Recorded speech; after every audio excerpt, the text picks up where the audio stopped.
1968 का जयपुर।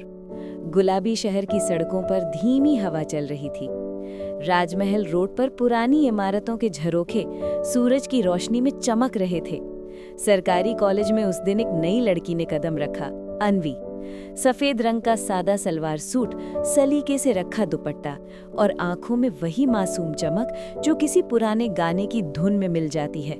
उधर विराज, एक शांत गंभीर लड़का, कुर्ता पजामा, हाथ में किताबें और चेहरे पर हल्की सी शाश्वत शांति। वो बोलता कम था, पर जब बोलता तो जैसे कोई पुरानी कविता बोल उठती। पहली क्लास में किताबें गिर जाने पर अन्वी झिझकते हुए झुक गई और उसी वक्त विराज भी किताबें उठाने को झुका। उनके हाथ टकराए, दोनों ने एक ही पल में हाथ पीछे खींच लिया। वो एक सेकंड की हल्की झिझक, जैसे किसी नई कहानी का पहला अक्षर हो। कॉलेज की लाइब्रेरी पुरानी थी, लकड़ी की अलमारियां, पुराने कागजों की महक और अंदर सदियों जितनी शांति। अक्सर अन्वी वहीं मिल जाती और विराज हमेशा वहां पहले से बैठा मिलता। एक दिन उसने धीमी आवाज में पूछा, क्या आप ये किताब पढ़ चुके हैं, मुक्तिबोध की? विराज मुस्कुराया, हाँ, पर आपको दूंगा नहीं, क्योंकि मैं चाहता हूं कि हम इस पर साथ बात करें। अन्वी की पलकों पर हल्की सी मुस्कान तैर गई। वो मुस्कान विराज के दिल में उतर गई, बिल्कुल बिना आवाज किए। धीरे धीरे दोनों हर रोज मिलने लगे। कभी अन्वी कविता सुनाती, कभी विराज उसे पुरानी फिल्मों के गाने सुनाता।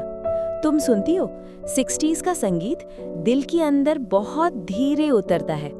और अन्वी सुनती रहती, कभी कभी सिर हिलाकर मुस्कुराती, जैसे हर बात उसके दिल में कहीं दर्ज हो रही हो। रिश्ता धीरे धीरे गहराता गया। एक शाम कॉलेज की छत पर हल्की हवा चल रही थी। जयपुर का पूरा शहर गुलाबी रोशनी में नहाया था। अन्वी ने पूछा, विराज, अगर किसी दिन मैं अचानक चली जाऊं तो तुम्हें बुरा लगेगा? विराज ने आसमान की ओर देखते हुए कहा, हम मिलने के लिए पैदा हुए हैं या बिछड़ने के लिए, ये हम तय नहीं करते।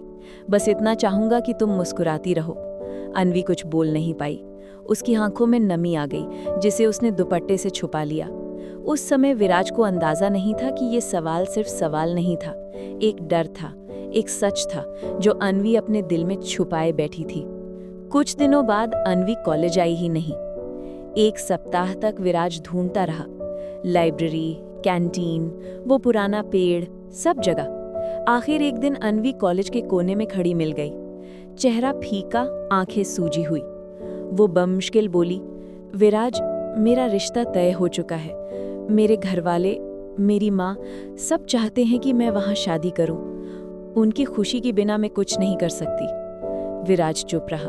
उसकी नजरों में दर्द था, पर आवाज हमेशा की